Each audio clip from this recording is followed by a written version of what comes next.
Well, I just want to explain what we're doing here today. What we're going to be planning on doing is putting on a metallic paint. It's called Swahili and it has sand in it. But you notice the condition of the wall. What we have now is an eggshell paint that's on the wall, and the condition of the drywall is that it leaves a little to be desired. There are little nail holes popping out, nails popping out. There's also drywall tape showing.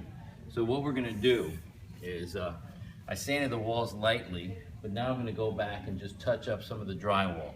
And then after we touch up the drywall with a little bit of compound, we're going to lightly sand it, and then we're going to prime it with it.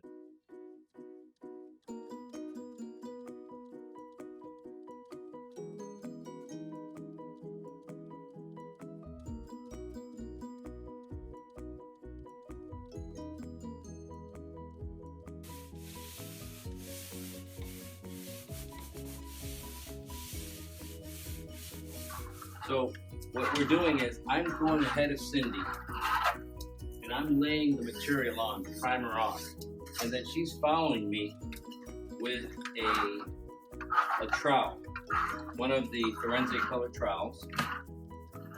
And why she's doing that is we don't want a texture of the roller, of the roller nap texture. What we want is a smooth base coat, so she's troweling it on or going back and smoothing it out with the trowel.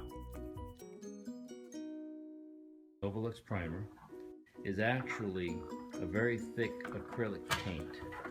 Very good, covers very well. It's so thick that actually I didn't have to roll ahead of her. I could have just, or she could have just taken the material right out of a pail and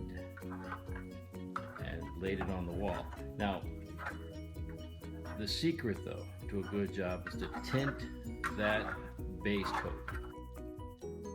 The reason we like to tint it to the color of the finished material, metallic paint, Swahili, is because if you don't, then really you're going to use more of the metallic Swahili on the wall. And so if you want to save material and cover well, you tint that Novolux primer, the Novolux paint, to the same color. And I've just mentioned it several times, and that's because it's extremely important. You'll drive your material costs to double, or actually a third more, if you don't do that. And of course, material cost is always important on any project. And before she starts, I would also like to have her explain to you what type of a tool she uses to apply the Swahili. So what are some choices that people have, Cindy? Well, we have two different size Swahili brushes, the larger one, the smaller one. And some people like to use a 4-inch chip brush. Now, this one maybe is because of my hand. I find it harder to use and control the grit in the Swahili, and it tires out my hand easier. But a lot of people love using this one. So a lot of times I'll use the smaller one, even though it's a smaller area. I like to be able to work it and see it as I'm doing it.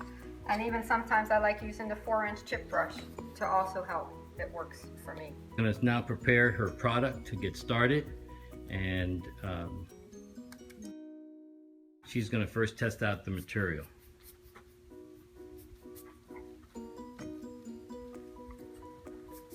When you first put it on, you will see a little bit of the lines from the brush, but you let it set for a little bit and we'll come back and cross it the opposite way, and those lines will disappear.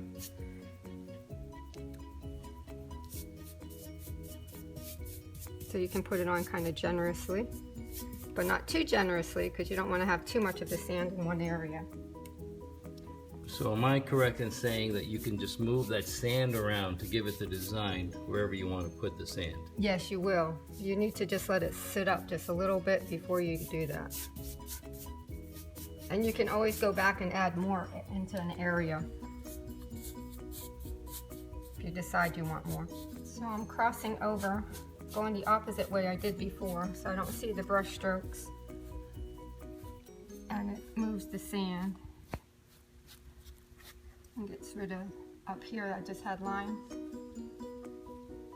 and I might have to come back one more time. But it moves pretty quick. And if you find, oh, there's a bald spot, it's so easy to just add a little bit more. And get in the practice of switching directions of how you brush it so you get rid of the lines. Now what I like about the metallic paints, such as Swahili, June, and our metallic plaster like Animamunde, is that basically your rate of application is much quicker than in a traditional Venetian plaster. So when it comes to decorative finishes, you'll save about, I would say, at least 40% of the labor involved. Would you agree to that, Cindy? Definitely. And so when you're saving labor, you're saving time, you're saving money. And so it's much quicker, and yet when you're done, it has such a great look, a very expensive look actually. Now you notice Cindy is now starting a little bit more systematically. She's starting up at the top on the corner and working down towards that, the part that she did earlier, right in the middle. Now that's kind of an unusual way to go, but this product is such a good product. It blends in so nicely, you'll never tell where she started and where she stopped. It'll just look like a wonderful, homogeneous type of a decorative finish.